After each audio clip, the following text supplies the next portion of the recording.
오늘 우리가 다루게 될 계명은 6번째 계명, 살인하지 말라입니다. 아주 간결하고 심플한 한 문장이에요. 아마 같이 말씀을 읽을 때 그냥 말씀 읽을 때 살인하지 말자라고 끝나니까 뭔가 약간 어색하고 뭔가 아쉬웠죠. 뭐가 뒤에 따라올 것 같은데, 살인하지 말라라는 이 문장 속에 목적어가 없어요. 부연 설명도 없습니다. 그냥 묵직한 돌직구를 날리듯이 살인하지 말라 하고 끝나버려요. 그런데 여러분, 살인하지 말라라는 이 명령이 정말 그렇게 간단하게 살인하지 말라 이 한 문장으로 끝날 그런 이슈일까요? 이거 굉장히 복잡하고 간단한 문제 아니지 않나요? 살인을 하는 과정 속에, 사람이 죽는 과정 속에는 여러 가지 사연과 여러 가지 스토리가 있을 거예요. 여러 가지 배경들도 있을 거고요. 그런데 성경은 그런 거 전혀 언급하지 않고 그냥 살인하지 말라라고 말을 하고 있다는 거예요. 근데 이게 간단한 문제가 아니죠. 예를 들어 보겠습니다. 예전에 덩다리 시리즈라고 한때 이게 아재 개그의 시초 같은 그런 농담 우스갯소리가 있었는데요. 거기에 소개된 이야기입니다. 그냥 저 왜 저러나 늘 그랬잖아요. 안중근 의사가 하얼빈 역에서 이토 히로부미를 향해 총을 겨누며 이렇게 외쳤대요. 민족의 원수 너는 죽어야 한일아 빵 하고 죽였대요. 한일아 빵의 주범을 향해 너는 죽어야 한일아 빵 하고 죽였답니다. 여러분 분위기가 차라리 우리 아이들이 낫네요. 우리 아이들은 그래도 아빠라고는 하는데. 그럼 묻겠습니다. 이건 살인죄입니까? 사람을 죽였는데. 그럼 동일선상에서 전쟁에 나가서 적을 많이 죽였어요. 그러면 이건 살인죄입니까? 아니, 이 사람들한테는 훈장 달아주잖아요. 영웅이라고 부르고. 그럼 성경에서 하나님은 대적들을 진멸하라는 명령을 하셨는데 6계명에서는 하나님은 살인하지 말라고 하고 있어요. 이거 충돌되는 거 아닌가요? 그러면 이건 어떤가요? 사형 선고를 내린 재판관, 살인자죠. 아니, 안 죽였는데요? 그냥 땅땅땅만 했지. 그러면은 집행관이 살인자네요. 아니요. 그 사람도 뭐 시키니까 어쩔 수 없이 한 거죠. 정당방위로 사람을 죽였습니다. 살인자죠. 가망 없는 환자의 산소호흡기를 떼버렸어요. 의사가. 살인자입니까? 아니, 그러면 가족들이 영명치료를 거부했습니다. 그러면 가족들이 살인자인가요? 이게 쉽지 않은 주제라는 거예요. 각 사건마다 그곳에 스토리가 있고 그곳에 어떤 이유들이 있다는 거죠. 그런데 성경은 이 복잡하고 예민한 주제에 대해서 아주 간단하게 답을 내리고 있습니다. 살인하지 말라라고요. 아주 답은 간단해요. 근데 문제가 복잡해요. 그러니 왜 하나님은 이렇게 복잡하고 예민한 주제에 이렇게 간단하게 살인하지 말라라는 한 문장으로 답을 내려버리는 걸까요? 이상하지 않습니까? 그런데 정말 살인하지 말라는 이 명령이 단순히 사람을 죽이는 어떤 그 행동의 그 살인만을 말하는 것일까요? 아니면 그 안에 뭔가 다른 깊은 영적인 의미가 담겨 있을까요? 먼저 우리는 살인하지 말라는 이 말의 원어적인 의미를 한번 살펴보겠습니다. 살인하지 말라 이 명령에 담겨 있는 살인은요, 이게 원어로는 라차흐라는 단어를 써요. 라차흐. 근데 이 단어는 죽이다, 도륙하다 이런 뜻이에요. 그런데 이 단어가 특별한 것은요, 사람을 직접적으로 죽인 것뿐만 아니라 간접적으로 죽여도 이 라차흐는 그 속에 다 그런 살인까지 다 포함된 거예요. 직간접적인 살인이 모두 라차흐라는 거예요. 그렇다면 여러분, 악성 댓글 요즘 악성 댓글을 보면 이 쓴 사람들 도대체 정체가 뭔가, 아니 악성 댓글만 가장 사람에게 상처 줄 수 있는 방법 알려주는 학원이 있나 싶을 정도로 악성 댓글 다는 사람들 보면 이 사람들 제정신인가 싶을 정도로 너무 심한 말들을 막 써놓는 걸 봐요. 여러분, 악성 댓글을 보고 그 글 때문에 상처받고 사람이 자살했습니다. 그러면은 악성 댓글 단 사람은 살인한 건가요? 네, 라차흐 안에서는 살인입니다. 6계명을 어긴 거라는 거예요. 그럼 사람을 왕따시켰어요. 왕따시켰더니 사람이 스스로 목숨을 끊었습니다. 그러면 이 역시 성경이 말하는 6계명 살인에 해당됩니다. 스스로 죽은 것이든 아니면 그 원인을 내가 제공했든 그거는 살인입니다. 그러니 성도들은 댓글이나 글 언어를 함부로 쓰면 안 돼요. 김남준 목사님이 이런 글을 썼어요. 칼에 묻은 피와 남을 함부로 비난할 때 이 입에 묻은 침은 같다라고요. 그러니 성도는 글도 언어도 조심해야 돼요. 사람이 앞에 있지 않다고 안 보인다고 함부로 글이나 또는 언어로 사람을 흉기처럼 사람들에게 상처 주면 안 된다는 거예요. 그럼 자살한 사람은 아무런 잘못이 없나요? 자살한 사람은 아무 잘못이 없나요? 악성 댓글 달고 비난했던 사람이 잘못이죠. 스스로 죽은 사람은 잘못이 없나요? 자살 괜찮나요? 여러분, 남을 죽이면 살인이죠. 그러면 내가 나를 죽이는 것은 뭘까요? 자살이죠. 하지만 그것도 살인입니다. 아니, 내 생명인데 내가 마음대로 못합니까? 네, 못합니다. 왜냐하면 성경은 분명히 말해요. 모든 생명이 다 하나님의 것이라고요. 내 생명은 내게 아니에요. 내 생명이라고 부르지만 내 생명은 하나님의 것입니다. 그러니 자살은요, 하나님의 것을 내가 짓밟아 버린 거예요. 하나님이 계획하고 살아가라고 이 땅에 보내신 생명을 내가 마음대로 취하고 살인, 그것을 짓밟아서 죽여버린 것은 하나님께 월권이고 하나님의 계획에 도전하는 것입니다. 그럼 이렇게 질문하는 분이 계실 거예요. 목사님, 그런데요, 자살한 사람은 구원 못 받죠? 제 이런 질문 되게 많이 받았거든요. 여러분, 자살하면 구원 못 받습니까? 왜 속으로 다 대답한 거죠? 자살하면 구원 받습니까? 못 받습니까? 그럼 질문을 좀 이렇게 바꿀게요. 살인한 사람은 구원 받습니까? 못 받습니까? 스데반이 죽는데 배후 조종했던 바울이죠. 바울 구원 받았습니까? 못 받았습니까? 다윗은 우리아를 죽였어요? 구원 받았을까요? 못 받았을까요? 받았겠죠, 당연히. 왜요? 회개했잖아요. 그럼 다시 처음 질문으로 돌아갈게요. 자살한 사람 구원 받을까요? 못 받을까요? 왜요? 남을 죽인 사람은 용서받으면 구원 받잖아요. 근데 내가 나를 죽인 사람은 구원 못 받습니까? 답은 이거예요. 구원 여부는 자살과는 상관없습니다. 저 목사가 이상한 소리 하네? 다시 말합니다. 구원 여부는 뭐와 관련이 있죠? 예수님을 믿는 것과 관련이 있어요. 자살과는 상관없습니다. 아니, 그러면 왜 몇몇 목사님들은 자살한 사람은 구원 못 받는다고 하는 걸까요? 가룟 유다는 자살했습니다. 그는 구원 받았을까요? 못 받았을까요? 그는 구원 못 받았습니다. 왜요? 자살해서 구원 못 받은 게 아니에요. 다른 제자들도 예수님 다 버리고 떠나고 부인했지 않습니까? 그런데 그들은 전부 다 회개하고 주님께 돌아왔어요. 그런데 가룟 유다는 자살해서 회개할 수 있는 기회를 스스로가 포기해버린 거예요. 자살한 사람은 회개할 길이 없어요. 그래서 자살한 사람은 구원 못 받는다고 얘기하는 겁니다. 하지만 자살했기 때문에 구원 못 받는 게 아닙니다. 그럼 이렇게 물어볼 수 있어요. 아니, 예수 믿는 사람이 자살할 수도 있지 않습니까? 예수 믿는 사람이 자살했다면 그때는 어떨까요? 예수 믿었는데 자살했어요. 그 사람 구원 받았을까요? 못 받았을까요? 그냥 혼자 다 말하지. 자꾸만 말 걸고 자꾸만 물어보고 귀찮고럼. 여러분, 예수 믿다가 자살했으면 그 사람 구원 받았습니까? 못 받았습니까? 답은 그거와 상관없다고 했습니다. 그런데 예수 믿는 사람이 정말 예수 믿었는데 자살했으면 그 사람은 구원 받았을 거예요. 근데 문제는 과연 예수 믿는 사람이 자살할까요? 하나님이 예수 생명으로 내 생명을 구해주셨다는 것을 믿는 사람이, 내 생명이 내 것이 아니고 하나님의 것이라는 것을 아는 사람, 믿는 사람이 과연 자살할까요?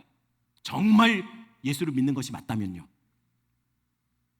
정말 예수 믿는 사람이라면 자살을 선택하지 않았을 거라는 거예요. 그러면 이런 경우도 있죠. 이런 경우는 또 다른 문제예요. 우울증에 심해서 그 우울증의 그 마음의 연약함으로 인해서 자신이 어떻게 주체를 못하고서 충동적으로 자살하는 경우, 이건 또 다른 문제예요. 또 이런 경우도 있죠. 의사가 가망이 없다고 합니다. 그 상태에서 연명치료를 거부하고 죽기로 결정한 거, 이것도 또 다른 문제예요. 하지만 그런 상황에서조차도 내가 내 생명을 어떻게 결정하려고 하면 안 된다는 거예요. 끝까지 내 생명을 지키고 하나님의 것임을 인정하며 그 생명을 귀하게 여기려고 몸부림치는 전제가 되어야 된다는 거죠. 재판관도, 전쟁에 참여한 군사도 누군가의 생명을 취할 수밖에 없는 그 위치에서 늘 고민해야 될 것이 무엇입니까? 이 생명의 결정권은 나에게 없다라는 것을 늘 머릿속에 기억하고 있어야 된다는 거예요. 그래서 낙태도 죄입니다. 왜요? 내 뱃속의 생명 내 것 아니기 때문이에요. 모든 생명은 하나님의 것입니다. 하지만 이런 결정 또한 역시 그 안에 여러 가지 이야기와 여러 가지 상황들이 있을 거예요. 하지만 그렇게 말하는 사람도 있죠. 뱃속에 태어나지도 않은 아기는 생명이 아니지 않습니까? 아닙니다. 생명입니다. 예레미야서 1장 5절 말씀 우리 한번 같이 볼까요? 같이 읽습니다. 내가 너를 모태에 짓기 전에 너를 알았고 내가 배에서 나오기 전에 너를 성별하였고 너를 여러 나라의 선지자로 세웠노라 하시기로. 하나님은 예레미야를 향해서 이렇게 말씀해요. 내가 뱃속에 있을 때, 모태에 있을 때부터 너를 구별해 놨다. 그리고 너를 열방의 선지자로 네 뱃속에 있을 때부터 내가 이미 그렇게 세워놨다라고 해요. 그러니 하나님은 예레미야를 뱃속에서부터 한 인격과 생명으로 그렇게 여기고 있다는 거예요. 뱃속에 태아도 생명입니다. 내가 마음대로 결정할 수가 없는 거예요. 저희 어머니가 가끔 저에게 섬뜩한 말을 할 때가 있어요. 그건 바로 이 말이에요. 저희 어머님이 이러신 분이 아닌데 저한테 가끔 이런 아주 오싹한 말씀을 하세요. 그 말이 뭐냐면, 아유 이 녀석, 내가 네 생겼을 때 엄마가 너 떼버리려고 했는데 그때 떼버렸으면 어쩔 뻔했어. 저 죽을 뻔한 거 맞죠? 저희 어머니 시절 제가 어렸을 때 늘 캠페인으로 들었던 말이 뭐였냐면, 아들 딸 구별 말고 둘만 낳아 잘 기르자. 그 뒤에는 하나만 낳아 뭐 이렇게 바뀌었던 걸로 알고 있는데요. 둘만 잘 기르자 했는데 제가 셋째예요. 그래서 주변에서 어머니한테 그렇게 말했대요. 막 그 아버지도 그랬고, 아이 그거 빨리 지우라고. 제 생명이 뭐 연필로 그려졌습니까? 지우개? 참 그때는 낙태를 가볍게 얘기하던 시대예요. 그때 시계 그래요. 그래서 그것들도 이해가 돼요. 하지만 낙태는 분명히 하나님 기뻐하지 않는 죄악입니다. 정리하면 이렇습니다. 살인하지 말라는 이 말에 사용된 라차흐라는 단어는 직접적인 살인도 되지만 간접적인 살인도 모두 포함되는 살인이에요. 그럼 살인한 자는 성경은 어떻게 처벌하라고 할까요? 여러분, 살인한 자를 어떻게 대하면 될까요? 성경은 이렇게 말합니다. 성경은 죄에 대한 책임을 명시해 놨어요. 그 원리는 이에는 이, 눈에는 눈입니다. 성경은 죄를 지은 자들을 그 책임에 대해서, 죄의 책임에 대해서 정가제로 얘기하고 있어요. 흥정이나 사정하면 좀 깎아주고 하는 거 아닙니다. 정확하게 이를 부려뜨렸다면 나도 이가 부러져야 내 죄값이 치러집니다. 눈을 멀겠다면 나도 눈을 멀게 해야 돼요. 내가 누군가의 생명을 죽였다면 나도 생명이 죽어야 돼요. 생명으로 값을 치러야 돼요. 근데 문제는요, 살인은 정작 피해자가 죽어버렸잖아요. 그러면 살인자의 생명은 누가 취하죠? 그 대가를 받아내야 될 사람이 이미 죽었습니다. 그러니 누가 그 살인의 그 죄값을 누가 받아내죠? 그렇기 때문에 살인의 경우는 죽은 사람의 가까운 친척들이 그 살인자의 생명을 취할 수 있었어요. 이거는 죽여도 책임을 묻지 않는, 이거는 그 주변 사람들의 당연한 권리였어요. 그래서 그런 사람들을 피해 보복자라고 부르죠. 살인은 죽음으로 값을 치러야 합니다. 그러면 여기서 조금 억울한 사람들이 있어요. 어떤 사람이냐면요, 계획해서 일부러 진짜 죽이려고 죽인 사람, 그런 사람은 억울할 게 하나도 없어요. 그 사람 죽어 마땅해요. 그런데 내가 도끼질을 하다가 내가 손이 힘이 없어서 어라? 하고 놓쳤는데 그게 퓨웅 하고 누구한테 딱 꽂혀서 죽었어요. 그럼 난 죽이려고 한 거 아니잖아요. 이게 이게 내가 그러고 싶어서 그런 게 아니에요. 실수예요. 그런 경우도 죽어야 됩니까? 그런 경우도 살인죄가 되나요? 억울한데요? 부지중요한 건데요? 실수였는데요? 네, 성경대로 말하겠습니다. 억울해도 살인은 살인입니다. 억울해도 내가 몰랐어도 내가 일부러 그런 게 아니더라도 사람을 죽였다면 나도 죽어야 합니다. 알았던 몰랐던 억울하던 결국 살인은 피해 보복자에 의해서 그 살인의 대가를 받게 된다는 거예요. 하지만 전혀 살 길이 없는 것은 아니었어요. 하나님이 이런 사람들, 억울하게 생각할 만한 사람들을 위해서 그들이 피할 수 있는 곳을 허락해 주십니다. 그곳이 어디냐면 바로 도피성이에요. 도피성. 많이 들어보셨죠? 처음인가요? 그럼 나가실 때 전부 등록하고 가세요. 제가 이거 한두 번 얘기한 게 아니에요. 도피성입니다. 도피성. 도피성은 부지 중에 일부러 그런 게 아니고 실수로 부지 중에 사람을 죽인 자들이 도망치면 보호받을 수 있는 곳이에요. 이곳에서는요, 피해 보복자들이 그 사람을 죽일 수 없습니다. 죽이면 그는 살인죄가 돼요. 그러니 건드질 못해요. 하나님은 이 도피성을 만들라고 하실 때 어떻게 하라고 하셨냐면 요단강 사이로 동쪽과 서쪽에 각각 3개씩 만들라고 했습니다. 근데 이 배치가 기가 막혀요. 그림 한번 볼까요? 그 배치가 6개가 각각 이 빨간색 원이에요. 이게 이렇게 만약에 배치돼서 정말 도피성이 만들어졌다면 어떤 일이 벌어지냐면요, 이스라엘 지경, 이스라엘 국토, 영토 내에 어디에서 살인을 범해도 마음만 먹으면 어디든 이곳 중에 한 곳에 한나절이면 갈 수 있다는 얘기예요. 하나님은 게다가 이 도피성이 있는 곳은 대부분 언덕이나 좀 높은 고지대에다 만들려고 했어요. 왜요? 멀리서도 잘 보이게. 또 하나님은 이렇게도 명령하십니다. 도피성까지 가는 길은 크게 아주 잘 닦아 놓으라고 해요. 왜요? 잘 도망칠 수 있게. 아니 근데 살인자를 이렇게 보호해줘도 됩니까? 이렇게까지 배려할 필요가 있나요?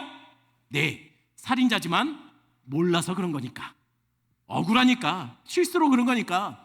살고 싶다면 누구라도 그런 사람은 도피성으로 피하라고, 그러면 하나님께서 그 도피성 안에 있는 살인자는 보호받을 수 있다라고 약속하신 거예요.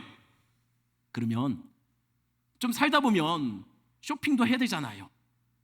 좀 살다 보면 여러분들도 그렇지 않습니까?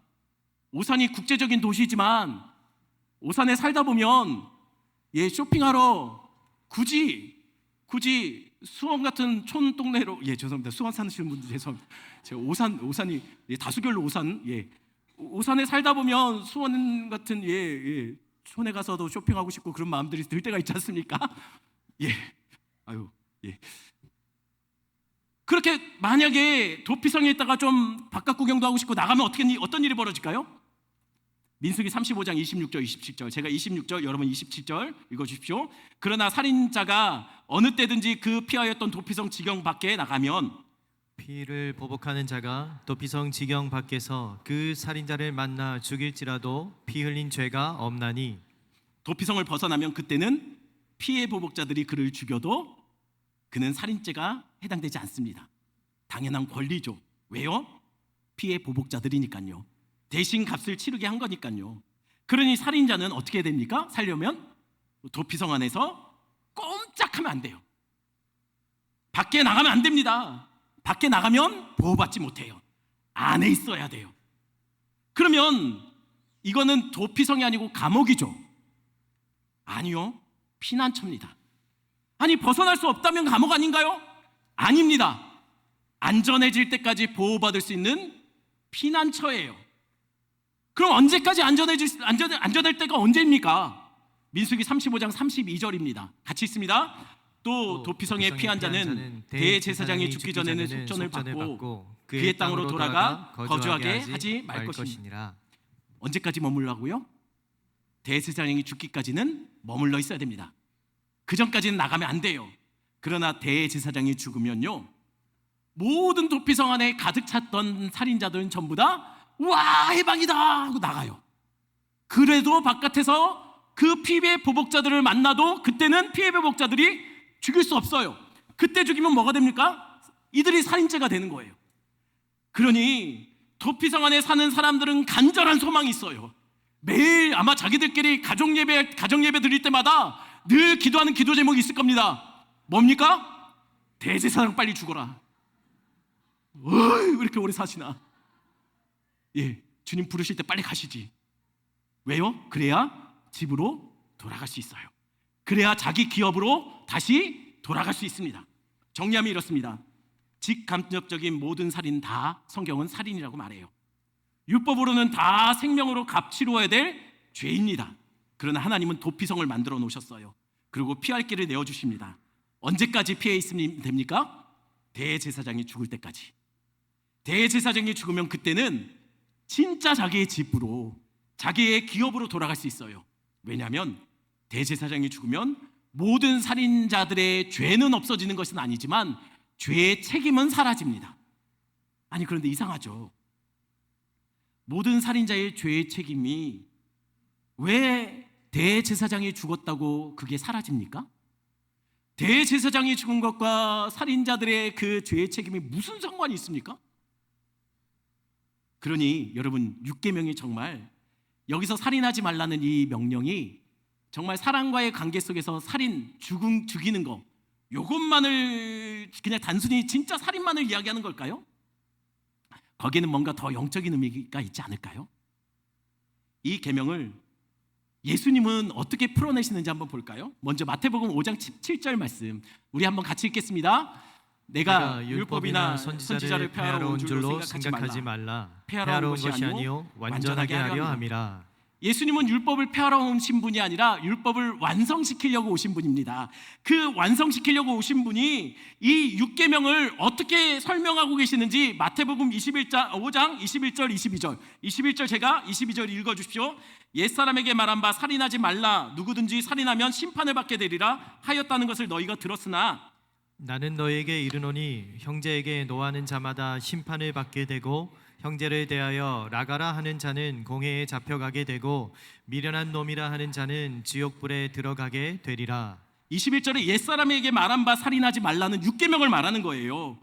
하나님이 예수님이 살인하면 심판을 받게 된다고 말하고 있습니다. 6계명을 어기면 심판받게 된대요. 근데 그 살인이 단순히 사람을 죽이는 행동만 말하고 있나요? 아니에요. 형제에게 노하는 자도 똑같이 심판받는데요. 그리고 형제를 향해서 나가라고 하면 어떻게 된다고요? 마찬가지예요. 심판받는데요. 근데 여기서 나가라는 말은 나가 있어 이런 뜻이 아니에요. 여기서 나가는 원어로 말하면, 여러분 죄송합니다, 일본 사람들이 주로 이거 많이 쓰는데요. 해도 되죠? 여러분한테 하는 얘기 아니니까 해도 되죠? 예, 빠가여로 이런 뜻이에요. 이 멍청이 바보 같은 놈, 이 깡통 같은 놈, 이런 뜻이에요.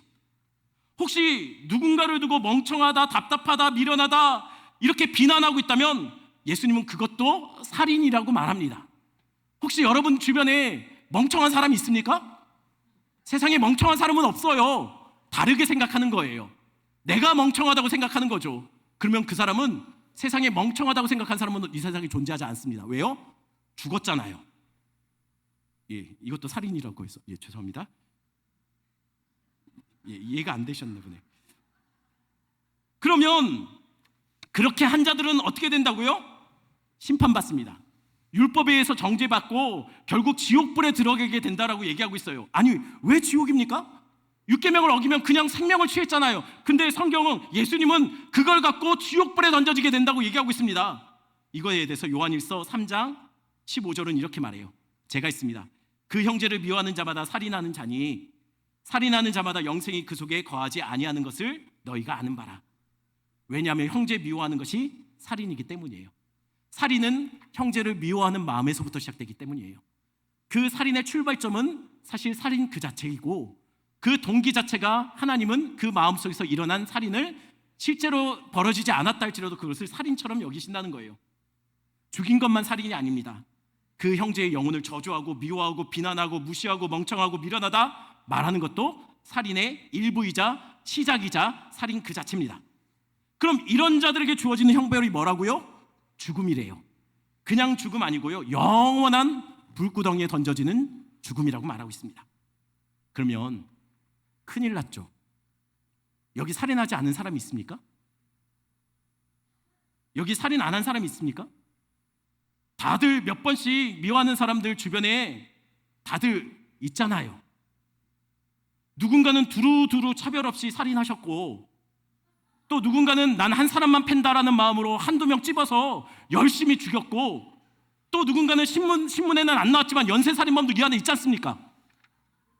남들 미워하는 것만으로 살인하는 것이 맞다면 우리는 다 그렇다는 거예요. 다들 우리는 한 번 죽인 게 아니고 죽인 사람 또 죽이고 또 죽이고 또 죽이고, 우리는 그런 사람들 아닙니까? 그러면 죄송하지만 여러분들은 영생을 얻지 못합니다. 다들 예수님 말씀처럼 지옥불에 던져지게 될 거예요. 그러니 다시 첫 질문으로 돌아가겠습니다. 정말 살인하지 말라는 말이 단순히 살인 그 자체를 말하는 것일까요?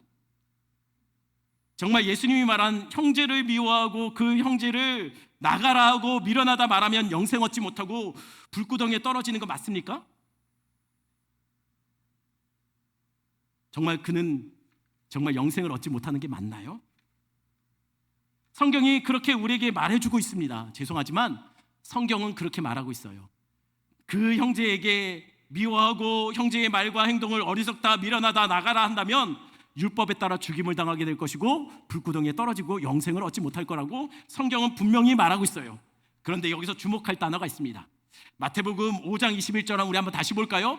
옛사람에게 말한 바 살인하지 말라 했던 여기에 살인하지 말라의 단어가요, 히브리어로는 라차흐라고 했습니다. 그런데 예수님이 사용할 때는 헬라어로 포니우라는 단어를 써요. 이 포니우라는 단어는요, 제사 용어예요. 주로 제사에 많이 쓰는 단어인데요, 이 단어는 어떤 뜻이냐면 동물을 살해하다, 제물로 바치기 위해 죽이다라는 뜻이에요.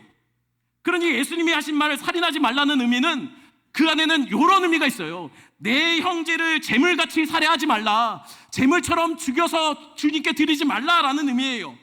그러니 이게 진짜 단순히 누군가 사람과의 관계 속에서 미움과 그 사람을 정말 죽이는 것, 단순히 그 살인을 말하는 것이 맞습니까? 정말 예수님이 말한 그 살해의 대상은 우리 주변에 있는 그 형제가 맞느냐라는 거예요. 그 형제를 미워하고 나가라 하면 정말 지옥불에 떨어지는 것이 맞느냐라는 겁니다. 그리고 예수님은 왜 그 살해의 대상을 형제라고 불렀을까요? 여러분, 성경에 기록된 형제를 너무 미워해서 죽인 사건이 있죠. 성경은요, 예수 그리스도만 말합니다. 그런데 성경에 그 형제를 너무 미워해서 죽음에 이르게 한 사건, 그 대표적인 사건이 바로 가인과 아벨 사건이에요. 왜 가인이 아벨을 죽였죠? 아벨이 온전한 예배를 드렸어요. 그런데 아벨 앞에서 자기가 보니까 자기가 드린 예배가 너무 가식적이에요. 하나님이 너 예배 아니다라고 얘기하세요. 들통이 나버렸어요. 가인 예배와 비교되는 예배예요. 인정받지 못하는 예배예요. 내 열심으로 예배를 드리려고 했어요. 가인의 이름 뜻은 회뜩이란 뜻이에요. 회뜩, 움켜쥐다었다. 가인은 아마도 이 예배를 통해서 하나님께 인정받고 싶고 뭔가를 얻고 싶었던 것 같아요. 근데 아벨의 뜻은 허무입니다. 없음이에요. 무가치예요. 아벨은 무가치함의 예배를 드린 거예요. 자신을 부인하는 예배를 드린 겁니다. 하나님, 나는 아닙니다, 주님의 은혜로 삽니다 라는 예배를 드린 거예요. 그러니 가인이 자기 예배와 비교되는 그 아벨의 온전한 예배를 보며 자신의 죄가 들통나니까, 자신의 가식적인 모습이 들통나버리니까 아벨이 미운 거예요. 불편한 거예요. 죽이고 싶었던 거예요. 또한 이런 사건도 있습니다. 이스라엘의 아들들, 야곱의 자식들, 그는 형제 요셉을 미워했어요. 그래서 그를 죽이려고 구덩이에 집어 던져버립니다. 그런데 특별히 유다가 그냥 죽이지 말고 이방인 손에 넘기자, 우리 손에 피 묻히지 말자, 가면 죽은 것과 같다. 그래서 이방인 손에 팔아 넘깁니다. 근데 이 이야기들이 사실 누구 이야기입니까? 예수님의 이야기예요. 어떻게 이게 예수님의 이야기일까요? 예수님 살아계실 당시에 예수님을 향해 나가라 하며 미워하는 사람이 있었어요. 예수님의 가르침을 미련하고 저거 아니다라고 얘기하는, 대적하는 사람들이 있었습니다. 그들이 누굽니까? 바리새인과 종교 지도자들이에요. 이방인이 아닙니다. 예수님의 동족이자 형제들이 그랬어요. 그들이 예수님을 마치 재물 죽이듯 십자가에 매달았습니다. 왜요? 그들이 바로 가인 같은 자들이었거든요. 자신의 열심으로 자신의 의의를 인정받기 위해서 열심히 형식적인 예배를 드려왔어요. 최선을 다해서 드렸죠. 하지만 그들의 제사는 외식적인 제사였어요. 그런데 아벨 같은 분이 오신 거예요. 온전한 예배를 드리기 위해 이 땅에 오신 분, 십자가에서 자신을 온전히 드리기 위해서 오신 분이 오신 거예요. 그의 말씀을 듣고 그의 삶을 보자 자신의 죄악들, 자신의 가식들이 다 들통나버리는 겁니다. 그러니 죽이고 싶은 거예요. 미워하게 됩니다. 결국 십자가에 못 박게 돼요. 다른 사람이 아니에요. 이스라엘의 아들들이 그랬어요. 야곱의 자식들이 그런 거예요. 예수를 이방인 손에 팔아넘기고 그를 발가벗겨 결국 십자가에 매달아 놔요. 왜요? 예수가 싫었거든요. 그를 보면 자꾸 자신의 연약함이, 죄가 떠올려지고 부끄러워져서 견딜 수가 없거든요. 그래서 누군가는 오라, 우리의 죄를 어떻게 할까, 우리의 죄를 어떻게 할까, 그 앞에 엎드리는 자가 있었어요. 하지만 끝까지 버티며 그를 대적하며 결국 그를 십자가에 죽여버린 사람이 있었다는 거예요.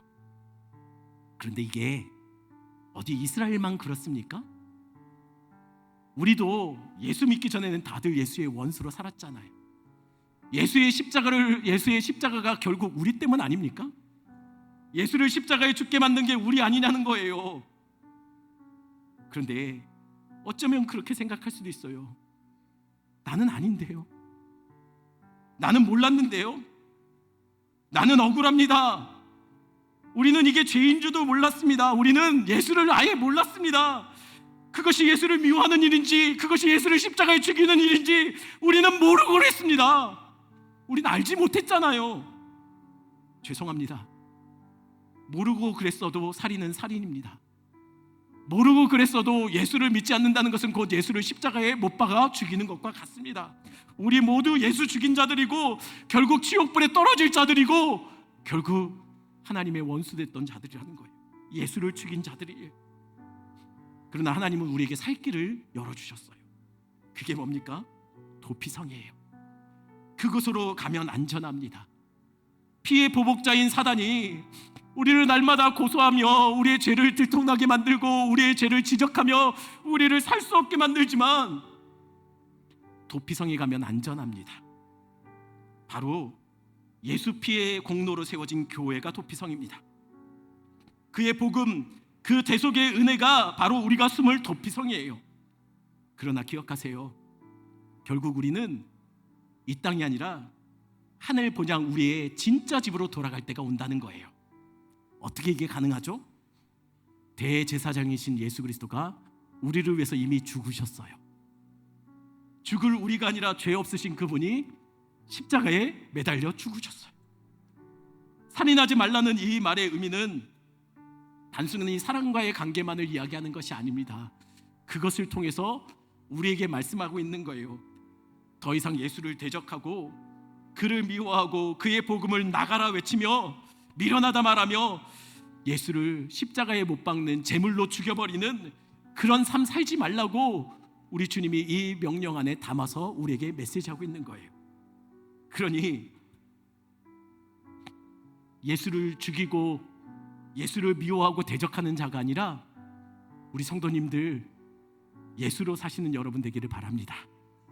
예수 십자가의 공로에 늘 피하고 그 그늘 아래 숨어 계시는 여러분 되기를 축원합니다. 우리 말씀 생각하시면서 이 찬양 부르겠습니다.